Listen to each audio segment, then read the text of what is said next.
என்னாச்சுடா? ஏன் ஒரு மாதிரி அப்செட்டா இருக்க? What is this daddy? அந்த நந்தினி இருக்காளே, எவ்வளோ சொன்னாலும் புரிஞ்சுக்கவே மாட்டேங்கிறா. டேய், சும்மா எப்ப பார்த்தாலும் அவளை திட்டிகிட்டே இருக்காத. இல்ல டாடி, ஒரு நல்ல விஷயத்த உங்ககிட்ட பாசிட்டிவா டிஸ்கஸ் பண்ணலான்னு வந்தா டோட்டல் மூடியை ஸ்பாயில் பண்ணி விட்டுறான்.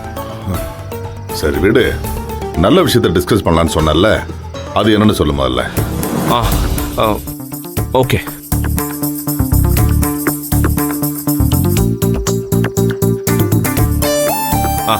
டாடி, இதான் டாடி, இதான் என்னோட புது ஐடியா.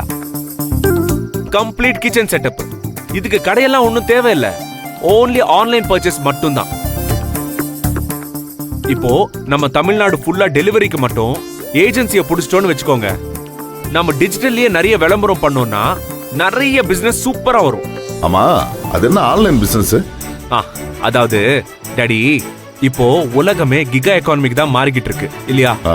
இப்போ இந்த ஹோட்டல் பிசினஸ் எல்லாம் இருக்கு பாத்தீங்களா? ஆமா, அதெல்லாம் ஆன்லைன்ல பண்ணிட்டு இருக்காங்கல்ல. அதே மாதிரி இந்த பிசினஸ் நம்ம ஆன்லைன்ல. அண்ணா, உங்களை அம்மா கூட்டிட்டு வர சொன்னாங்க. இப்ப நான் டாடி கிட்ட ஒரு இம்பார்ட்டன்ட் விஷயம் பேசிக்கிட்டு இருக்கேன், நீ கிளம்பு. அப்புறம் வா. என்ன டாடி, நான் சொல்றத கேளுங்க. மாமா முக்கியமா உங்ககிட்ட ஒரு விஷயம் பேசணுமா, அதனாலதான் உங்க ரெண்டு பேரையும் அம்மா கூட்டிட்டு வர சொன்னாங்க. போய் பாப்போம் வா.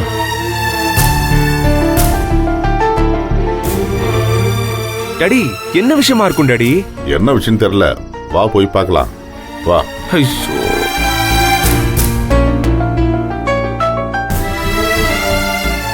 சூர்யா சார், பால் எடுத்துக்கோங்க.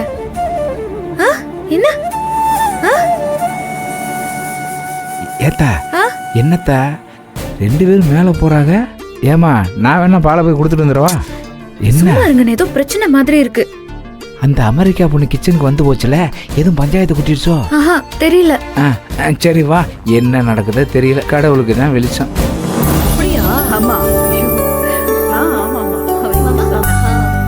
அப்பா வரேன். அப்பா வந்துட்டாரு. வாங்க, பக்கத்துல உட்காருங்க. ஓ, அத்தை பக்கத்துல. என்ன சுந்தரவள்ளி, எதுக்காக கூப்பிட்டானு? ஒண்ணும் இல்லைங்க, அண்ணன் ஏதோ முக்கியமான விஷயம் பேசணும்னாரு. அப்படியா? சொல்லுங்க மாப்ள. வந்ததும் வராதமா அப்படி என்ன முக்கியமான விஷயம்? மச்சான், என் பையன் இருக்கான்ல ரஞ்சித், இவனோட ஜாதகத்தை இப்பதான் 2 வாரத்துக்கு முன்னாடி ஒரு பெரிய ஜோசியர்கிட்ட காட்டணும்.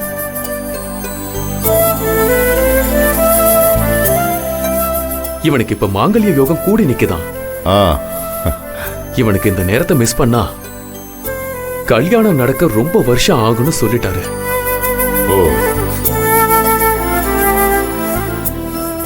அங்கிள், இன்னுமா நீங்க இந்த ஜாதகம் ஜோசியெல்லாம் நம்பிக்கிட்டு இருக்கீங்க? அதுவும் ஸ்டேட்ஸ்ல இருந்துகிட்டு. அதெல்லாம் நாங்க பிறந்தப்பவே எங்க தலைக்குள்ள ஏறி ப்ரோக்ராம் ஆயிடுச்சு. சொல்ல போனா நான் மறுபடியும் சொந்தத்தை தேடி வந்ததுக்கு காரணமே இந்த ஜோசியம் தான். முதல்ல இவரோட ஜாதகத்தை பாக்கிறதுக்கு தான் ஜோசியர் கிட்ட போனோம். அவருதான் ஜாதகத்தை பார்த்துட்டு எடுத்த எடுப்புலயே உங்க சகோதரிய பிரிஞ்சு 20 வருஷத்துக்கு மேல இருக்குமேன்னு சொல்லிட்டாரு. அவர் உங்களுக்கு தெரிஞ்சவர் அங்கிள்? இல்ல சூர்யா, அவர் இந்தியால இருக்க ஜோசியர் தான். நான் யுஎஸ்ல இருந்து இன்டர்நெட் வீடியோ கால்ல தான் பேசினேன். ஆனா அவர் கரெக்டா தேதி வாரியா நடந்ததெல்லாம் புட்டு புட்டு வச்சிட்டாரு.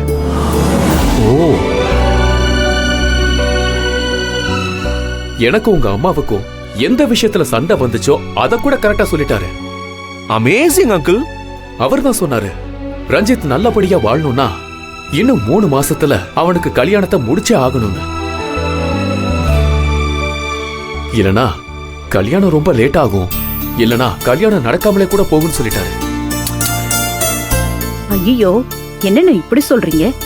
நார்மலா ஒரு கல்யாணம் நடக்கணும்னா அதுக்கு நம்ம எத்தனை வேலை பார்க்கணும்? இதுல நீங்க இன்னும் பொண்ணே பார்க்கல. முதல்ல பொண்ணை பார்த்து, அப்புறம் ஜாதகம் பார்த்து, பொருத்தம் பார்த்து மத்த ஏற்பாடு பண்ணணும். 3 மாசத்துலனா எப்படி முடியும்?